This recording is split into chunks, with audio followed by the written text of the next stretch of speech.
নমস্কাৰ বন্ধু বান্ধৱীসকল, মোৰ ইউটিউব চেনেললৈ আপোনালোকক স্বাগতম জনালোঁ। আকৌ আজি এটা নতুন মিনি ব্লগ লৈ আপোনালোকৰ মাজলৈ মোৰ ফালৰ পৰাও আপোনালোকলৈ ৰঙালী বিহুৰ শুভেচ্ছা জনালোঁ। ভাইটিহঁতৰ লগতে ময়ো যাম, সেয়েহে ভাবিলোঁ আজি মিনি ব্লগ এটা বনাওঁ। বলক ভিডিঅ'টো ষ্টাৰ্ট কৰোঁ। এয়া আমি বিহুলৈ যোৱাৰ আগত নামঘৰত এফাকি সেৱা লৈ যাম বুলি সকলো নামিছোঁ। সেৱা ভাগ লৈ আগবাঢ়োঁ বলক।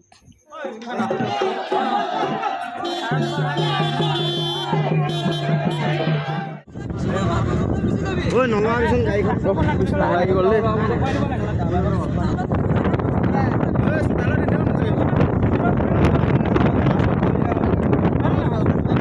এয়া ফাইনেলি হুঁচৰি গাবলৈ আহি পাই গ'লোহি। চাই আছে আপোনালোকে দেখিবলৈ পাইছে, 3খন গাড়ী লৈ আহিছোঁ। আজিলৈ ভিডিঅ'টো ইমানেই। যদি ভাল পালে like, comment, share and subscribe কৰি দিব। আকৌ পুনৰ এটা নতুন মিনি ব্লগ লৈ আপোনালোকৰ মাজলৈ আহি আছোঁ। ধন্যবাদ।